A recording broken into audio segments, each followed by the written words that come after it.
Nesse podcast em vídeo, nós vamos estudar a terapia alternativa ao tratamento convencional do câncer oral, ou seja, do tratamento complementar à base da quimioterapia e da radioterapia, que, como nós vimos no podcast em vídeo anterior, ele apresenta um inconveniente, talvez o maior inconveniente, qual seja dos efeitos colaterais. De maneira que foram desenvolvidas terapias complementares alternativas a esse tratamento convencional complementar à base da radioterapia e ou quimioterapia, que é a terapia de células-alvo e a imunoterapia. A vantagem dessa terapia-alvo e imunoterapia é que ela reduz, ela atenua os efeitos colaterais da terapia complementar por radioterapia e ou quimioterapia. Contudo, a exemplo dessa terapia convencional, essa terapia alternativa, ela também não deve ser empregada, utilizada como um tratamento primário do câncer oral, mas como um tratamento adjuvante da cirurgia, que ressalto novamente, é o tratamento indicado para isolada para tumores pequenos que não apresentam invasão linfovascular, perineural, muscular, que não apresenta as margens comprometidas, que não apresenta extensão extracapsular nodal, é a cirurgia, o tratamento indicado. E para aquelas lesões que apresentam invasão linfovascular, que apresentam invasão perineural, muscular, com extravasamento, com extensão extracapsular nodal, bem como apresentam as margens comprometidas, margens cirúrgicas comprometidas, se utiliza o tratamento por radioterapia associada ou não à quimioterapia. Assim, se você se interessou pelo tema desse vídeo, eu sugiro que você continue assistindo. Essa aqui é mais uma produção, mais um episódio, mais um podcast em vídeo da ABS Radio, a rádio que ajuda você, o programa que ajuda você a melhor se preparar para concursos públicos, especialmente em odontologia. E eu lembro a você que eu sou o Dr. Antônio Schultz, cirurgião dentista, farmacêutico, com mestrado e doutorado em patologia oral, respectivamente, pelas faculdades de odontologia da Universidade Federal do Rio de Janeiro, onde cursei mestrado, e pela Faculdade de Odontologia de Bauru, da Universidade de São Paulo, USP, Unidade Bauru, onde frequentei o doutoramento em patologia oral. Também frequentei algumas aulas de engenharia biomédica na Hochschule Anhalt, em Köthen, na Alemanha, em Deutschland. De maneira que a maioria dos tumores, das neoplasias malignas, dentre os quais o câncer oral, eles são tratados por meio desse tratamento convencional à base da radioterapia mais a quimioterapia, sendo que os efeitos colaterais relacionados com esses tratamentos complementares ao cirúrgico, no caso dos cânceres avançados, é basicamente os efeitos colaterais, sendo que esses efeitos colaterais eles são mais acentuados na quimioterapia do que na radioterapia. Ambos essas modalidades de tratamento, elas têm como alvo as células cancerosas, inibir a proliferação das células cancerosas. Contudo, ao inibir a proliferação das células cancerosas, elas também apresentam o efeito adverso de interferir com a divisão celular de células normais, como do tecido ósseo, da medula óssea, como do trato gastrointestinal, dentre outras, de maneira que, usualmente, em decorrência do emprego desse tratamento convencional, surge alopécia, diarreia, vômitos, anemias, dentre outros efeitos colaterais. E no direcionamento de reduzir esses efeitos colaterais, nos últimos 10 anos se desenvolveu a terapia do câncer, denominada terapia-alvo, em que eh, medicamentos tais como anticorpos monoclonais ou então pequenas moléculas são dirigidas especificamente contra determinadas proteínas, determinadas enzimas que são características de um determinado tipo de tumor, de maneira que reduz os efeitos colaterais do tratamento convencional. De maneira que esses efeitos restringem-se às moléculas, proteínas, receptores, enzimas que foram inibidas por anticorpos monoclonais e pequenas moléculas. Por exemplo, relativamente aos efeitos colaterais relacionados com a inibição do fator de crescimento epidérmico, se ressaltam os efeitos gastrointestinais e dermatológicos, como as infecções. Relativamente à inibição do receptor CD20, efeitos colaterais relacionados com a depressão do sistema imune, que também pode ser utilizados na terapia, por exemplo, de doenças autoimunes. Relacionados à inibição do fator de crescimento endotelial vascular,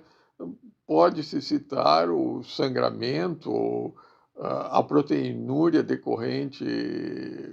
do comprometimento do sistema capilar renal, dentre outros efeitos. Também é importante se ressaltar a diferença no mecanismo de ação entre os anticorpos monoclonais e as pequenas moléculas relacionadas com essa terapia-alvo, que basicamente se deve ao tamanho molecular. Os anticorpos monoclonais apresentam um tamanho molecular de cerca de 150.000 Daltons, enquanto que as pequenas moléculas algo em torno de 500 Daltons. Assim, os anticorpos monoclonais eles vão atuar basicamente inibindo receptores e seus ligantes ou seus ligantes em nível da membrana celular, enquanto que as pequenas moléculas vão inibir esses receptores, esses ligantes, em nível intracelular, porque o tamanho molecular dela possibilita elas penetrarem na célula. Assim, os anticorpos monoclonais, por se ligarem nesses receptores ou nos seus ligantes por meio da porção FAB do anticorpo, eles atuam de duas maneiras. A primeira maneira é usualmente bloqueando esse receptor, seja pela ligação direta nesse receptor, seja pela ligação no seu ligante, como mencionado anteriormente.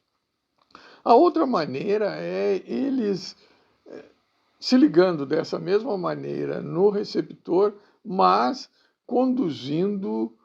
substâncias radiativas ou substâncias tóxicas que determinam que produzem essa inibição desse receptor. É importante ressaltar que os efeitos colaterais decorrentes dessa terapia à base de anticorpos monoclonais se deve basicamente a esses anticorpos monoclonais eles serem constituídos em cerca de 65% de componentes humanos e de aproximadamente 35% de componentes murinos, de maneira que não raramente são desenvolvidas reações orgânicas que determinam a inibição desses anticorpos monoclonais que contêm essa proporção relativamente elevada de componentes murinos. No direcionamento de se reduzir essa inibição, se tem aumentado a produção desses anticorpos monoclonais com componentes humanos, algo em torno de 95%. Já o mecanismo de ação das pequenas moléculas guarda uma relação com a inibição da enzima tirosina quinase. A enzima tirosina quinase é uma enzima que atua como receptor em nível da membrana celular e também atua como receptor em nível intracelular relacionado com o sinal de transdução, com a sinalização necessária para eventos tais como diferenciação, proliferação, dentre outros eventos celulares. De maneira que a enzima tirosina quinase ela promove a transferência de fosfato da adenosina trifosfato para a tirosina. De maneira que essa transferência guarda uma relação com esses eventos celulares, proliferação, diferenciação, maturação, dentre outros mecanismos relacionados com a atividade celular. Assim, ao bloquear essa enzima, inibir essa enzima, bloquear essa sinalização intracelular, ela inibe a proliferação celular característica da célula cancerosa. Finalmente, nós passamos a estudar a imunoterapia. A imunoterapia ela tem como base a relação do tumor com o sistema imune, porquanto os tumores expressam antígenos de rejeição na sua superfície capazes de induzir uma resposta imune contra eles no direcionamento da sua rejeição, da sua destruição. Por outro lado, esses tumores, as células cancerosas, elas produzem citoquinas, fatores de crescimento, que são capazes de determinar o escape dessas células tumorais da resposta imune do paciente. De maneira que existem dois tipos de resposta imune: a resposta imune inata e a resposta imune adaptativa ou tardia. A inata é aquela que decorre da ação de células naturais killer, de eosinófilos, de macrófagos do tipo 1, é aquela resposta imediata. A tardia, ela decorre da inter-relação das células B com linfócitos T, CD4 e CD8 positivos e é considerada tardia. De maneira que o objetivo da imunoterapia é essencialmente fortalecer o sistema imune de maneira a se contrapor a essa supressão induzida pelas células cancerosas. E nesse contexto é importante nós relembrarmos dois conceitos: o conceito da imunovigilância, ou seja, a destruição das células cancerosas que ocorre em um estágio pré-clínico e que usualmente não é identificada por meios microscópicos, exceto nas suas fases muito incipientes. E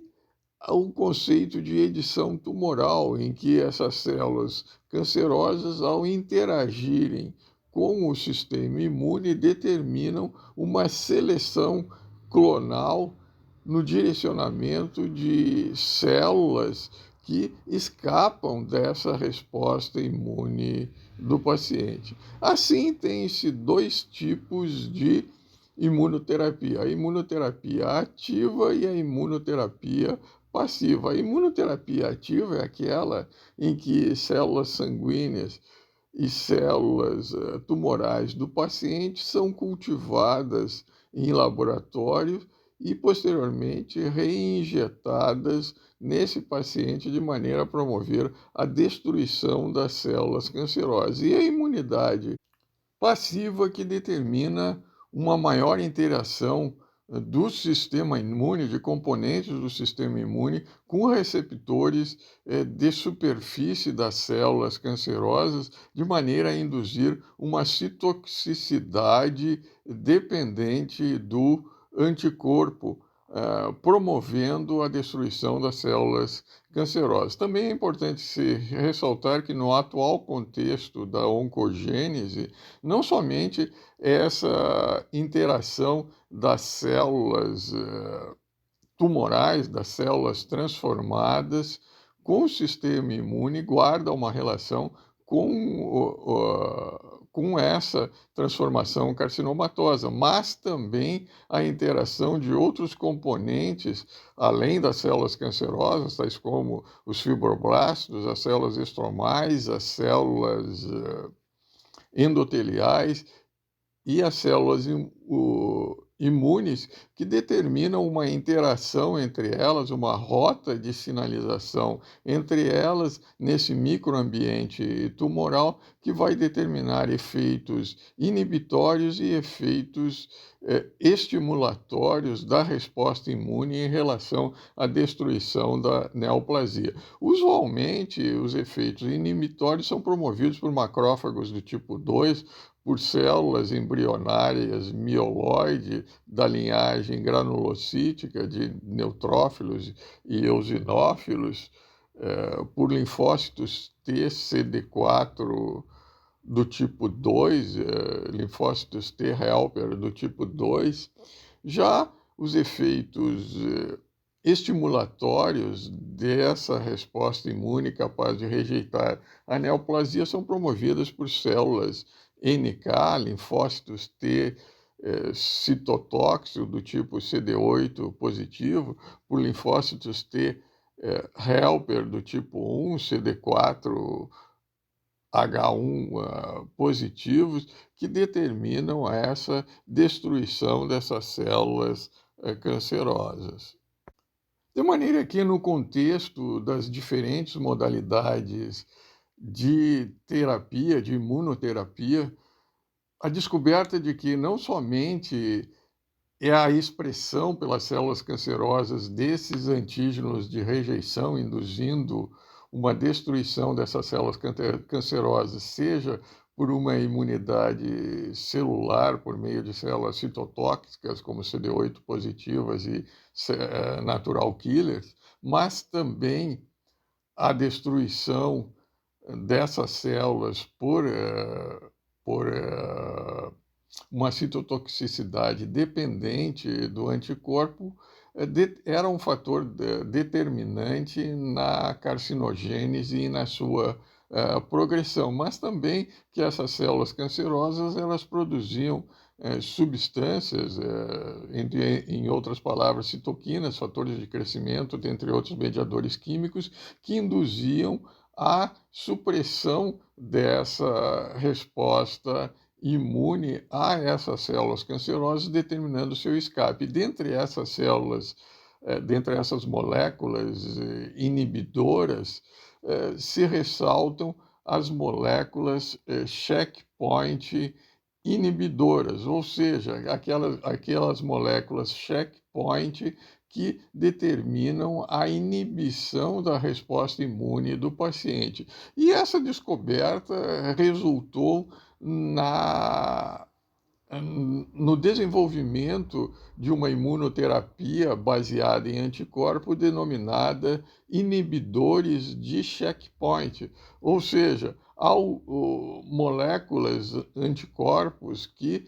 dirigidos contra esses checkpoints inibidores, determinam a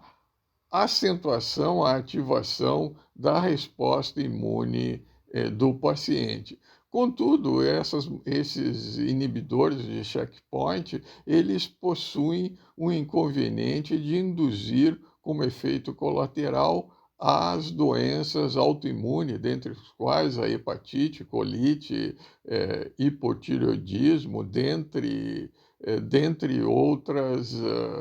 doenças autoimunes.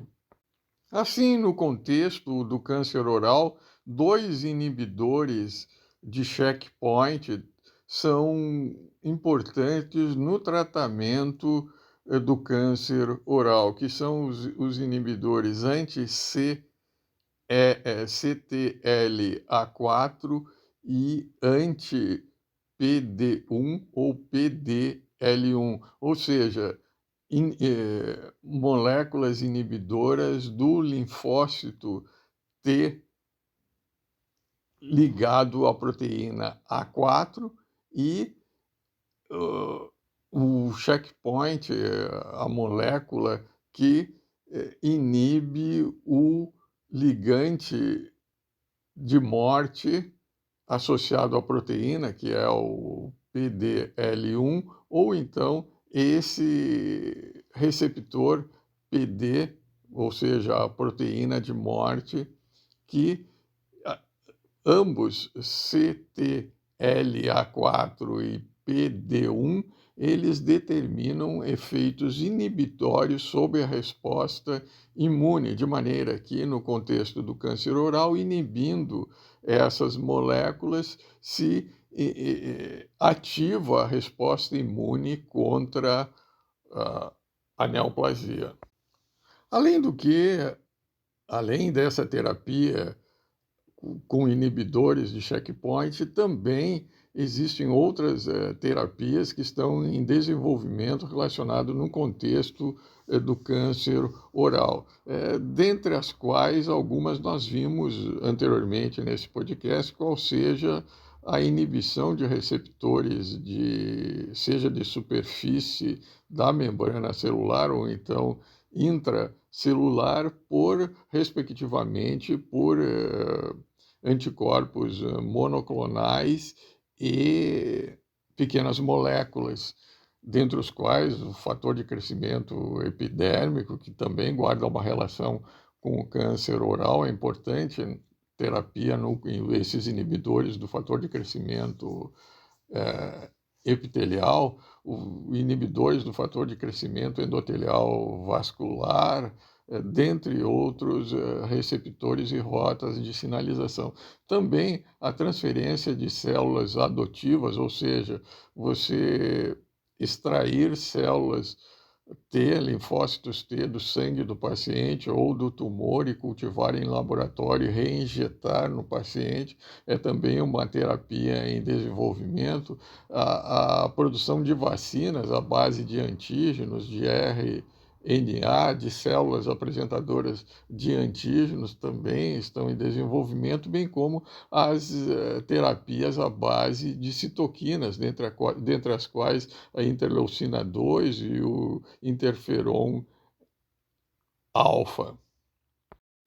Em síntese, nesse vídeo nós estudamos as mais modernas terapias complementares desenvolvidas em substituição às terapias complementares convencionais à base da radioterapia e ou quimioterapia, no direcionamento de reduzir os efeitos colaterais dessas terapias complementares convencionais. Assim, eu acredito que esse vídeo, o resumo contido nesse vídeo, nesse podcast em vídeo, possa ajudar a você não somente ter uma noção acerca da terapia do câncer oral, como também responder às questões de concursos públicos.